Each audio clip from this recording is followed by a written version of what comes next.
Ciao, oggi preparo le ossa di morto alle nocciole, una ricetta toscana che si prepara in occasione della commemorazione dei defunti. Sono dei biscotti semplici e deliziosi, creano dipendenza. Vieni con me in cucina e prepariamoli insieme. Mi occorreranno 180 g di nocciole già tostate. Le inserisco all'interno del mixer e le trito finemente.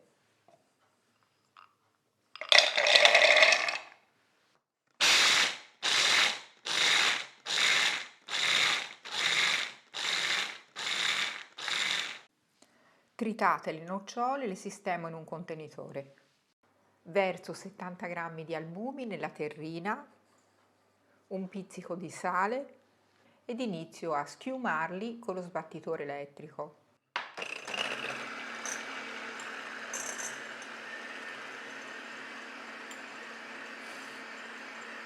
Quando iniziano a schiumare posso inserire a pioggia, piano piano, 180 g di zucchero.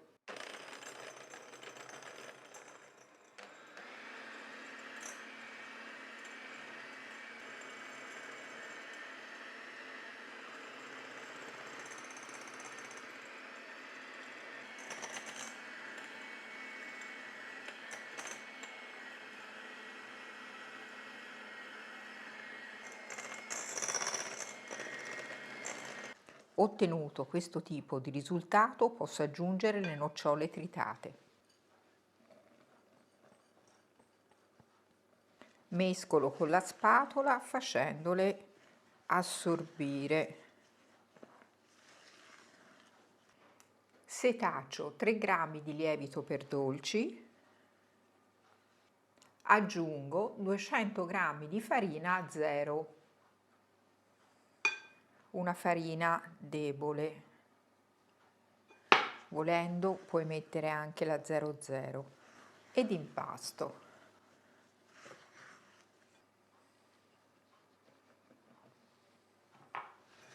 Impasto prima con la spatola.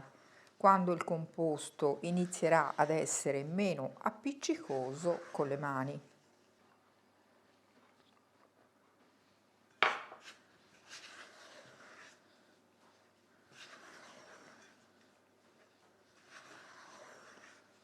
Aromatizzo con della scorza di limone.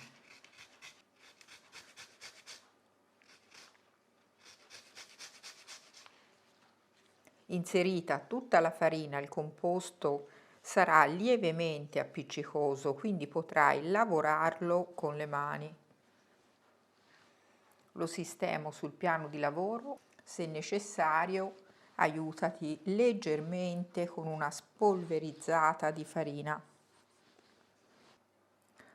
Formo un filoncino, lo divido in 4 parti, poi formo dei cordoncini.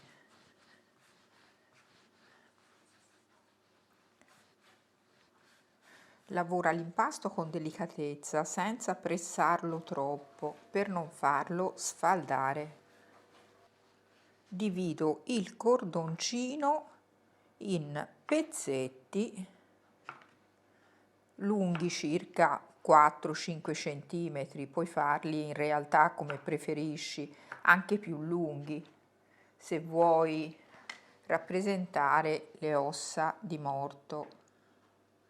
Io li schiaccio leggermente al centro .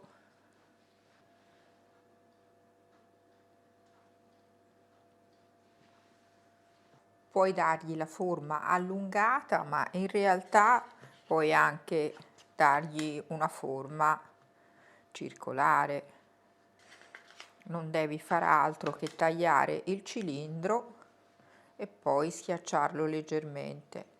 Il bello di questi biscotti è proprio la loro forma irregolare. Una volta preparati li sistemo sulla teglia da forno. Posso infornare nel forno già caldo statico a 180 gradi per 15-20 minuti.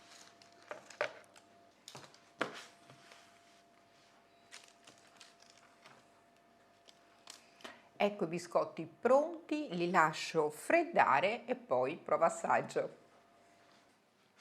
Io ne assaggio già uno perché amo i biscotti con le nocciole.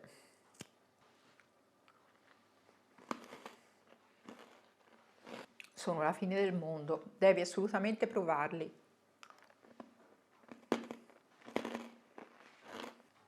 Spero che la ricetta ti sia piaciuta, se ti è piaciuta mi farebbe molto piacere che me lo facessi sapere con un commento sotto il video, anche per conoscerci e per sapere da dove mi stai guardando. Grazie di cuore e alla prossima ricetta!